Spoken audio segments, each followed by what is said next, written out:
사랑하는 여러분, 한 주간 잘 지내셨나요? 하루하루가 너무 고단하고 힘들어도 하나님이 우리에게 선하신 분이라는 사실을 꼭 잊지 마시기 바랍니다. 우리가 세상을 살면서 항상 잊지 말아야 될 것은 하나님은 우리가 행복하기를 원하시는 분이시다라고 하는 거예요. 하나님은 우리가 슬퍼하기보다 우리가 웃기를 원하시고, 우리가 괴로워하고 고통스러워하는 것보다 우리가 행복해하고 즐거워하는 것을 더 원하시는 분이세요. 그런데 우리가 세상을 살면 항상 좋은 일도 있고 나쁜 일도 있죠. 기쁜 일이 있는가 하면 우리의 마음을 슬프게 만드는 일도 항상 있습니다. 좋은 일이 가득 생길 때에는 하나님이 내게 좋으신 분이시다, 하나님은 내가 행복하길 원하시는 분이시다, 이거를 믿기가 어렵지가 않습니다. 그런데 문제는 안 좋은 일이 계속 생길 때, 특히 안 좋은 일이 계속 반복해서 생길 때, 내 삶은 점점 무거워지고 해결해야 될 문제는 계속 늘어날 때, 너무 지치고 괴롭고 힘들 때, 그때는 이게 잘 믿어지지가 않죠. 솔직히 하나님은 나에게 선하신 분이야, 하나님은 내가 행복하기를 바라시는 분이야, 이 믿음이 우리 안에서 점점 쇠약해집니다. 이게 심해지게 되면 이제 하나님한테 원망하게 되는 거죠. 도대체 내게 왜 이러십니까 하나님? 언제까지 이러실 겁니까? 저는 조금도 행복할 수 없는 겁니까? 이런 원망의 소리가 우리 내면에서 스물스물 올라오게 되죠. 그런데 여러분, 인간의 심리에는 부정편향성이라는 게 있대요. 부정편향성이 뭐냐면은 긍정적인 정보에 대한 기억보다 부정적인 정보에 대한 기억을 더 강렬하게 그리고 더 오래도록 갖는다라는 얘기입니다. 그런 경향성이 인간에게 있대요. 예를 들어서 사람들의 얼굴이 가득 있는 그림을 보여주는데, 행복해하는 사람의 얼굴 절반, 화가 난 사람들의 얼굴 절반이 그려진 그림이라고 합니다. 근데 이 그림을 보여주면 똑같이 5대5인데 우리의 뇌는 행복해하는 사람의 얼굴을 인식하기보다는 화가 난 사람들의 얼굴을 더 빠르게 인식한대요. 우리의 뇌가 무의식 중에 행복해하는 사람들의 얼굴은 그냥 병풍으로 삼고, 그 중에 화가 난 사람들의 얼굴, 그거를 주체로 인식을 하게 되더라 하는 거죠. 우리의 뇌가 이렇게 반응하는 이유는 내 자신을 보호하고자 하는 그 본능 때문이래요. 사나운 맹수에게 공격을 당한다든지 천재지변을 당하게 된다든지 하게 되면 다음번에는 이제 이것을 당하면 안 되잖아요. 그래서 이 부정적인 기억을 오래도록 강렬하게 가져가게 된다라는 것이죠. 부정적인 기억 하나를 지우려면 긍정적인 경험이 4개가 있어야 된대요.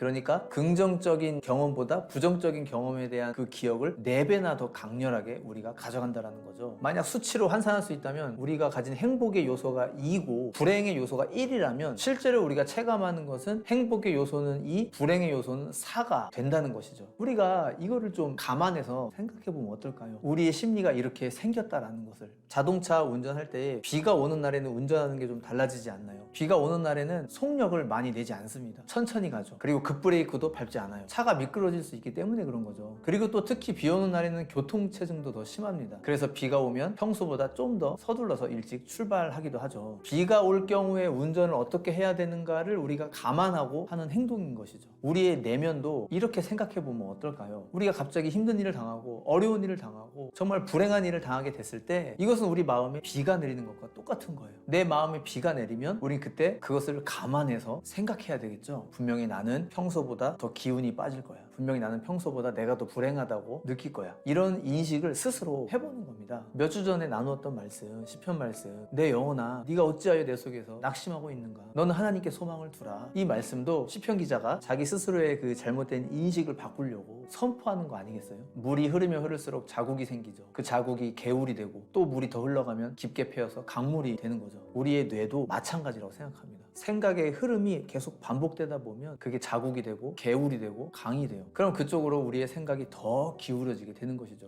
여러분, 우리 모두 생각에 싸움을 하는 겁니다. 슬픈 생각, 불행하다는 생각, 이거는 솔직히 내가 계속 일부러 한다기보다는 저절로 내 안에서 드는 생각이지 않나요? 그러니까 이런 생각들과 우리가 싸워야 됩니다. 싸울 땐 당연히 말씀을 들고 싸워야 되겠죠. 예레미야 29장 11절 말씀, 여호와의 말씀이니라 너희를 향한 나의 생각을 내가 아나니 평안이요 재앙이 아니니라 너희에게 미래와 희망을 주는 것이니라. 우리를 향한 하나님의 마음은 미래와 희망을 주시는 겁니다. 또 로마서 8장 32절, 자기 아들을 아끼지 아니하시고 우리 모든 사람을 위하여 내주신 이가 어찌 그 아들과 함께 모든 것을 우리에게 주시지 아니하겠느냐. 하나님께서 이미 가장 귀중한 것을 우리에게 주셨는데 그보다 못한 것을 우리에게 주지 못하실 이유가 뭐가 있겠느냐 라는 얘기죠. 마태복음 7장 9절 이하의 말씀, 너희 중에 누가 아들이 떡을 달라 하는데 돌을 주며 생선을 달라 하는데 뱀을 줄 사람이 있겠느냐. 너희가 악한 자라도 좋은 것으로 자식에게 줄 알거든. 하물며 하늘에 계신 너희 아버지께서 구하는 자에게 좋은 것으로 주시지 않겠느냐 이렇게 약속하셨습니다. 우리가 간절히 하나님을 찾고 그분 앞에 부르짖을 때 반드시 하나님은 우리에게 가장 필요한 것, 우리에게 가장 좋은 것을 주십니다. 이것을 여러분 꼭 믿으시기 바랍니다. 마음에 불행감이 찾아오고 슬픔이 찾아오고 미래가 절망적으로 느껴질 때 내 안에 찾아오는 그러한 생각들한테 내가 다 동의해주지 마세요. 우리는 부정 편향성을 가진 존재이기 때문에 그렇습니다.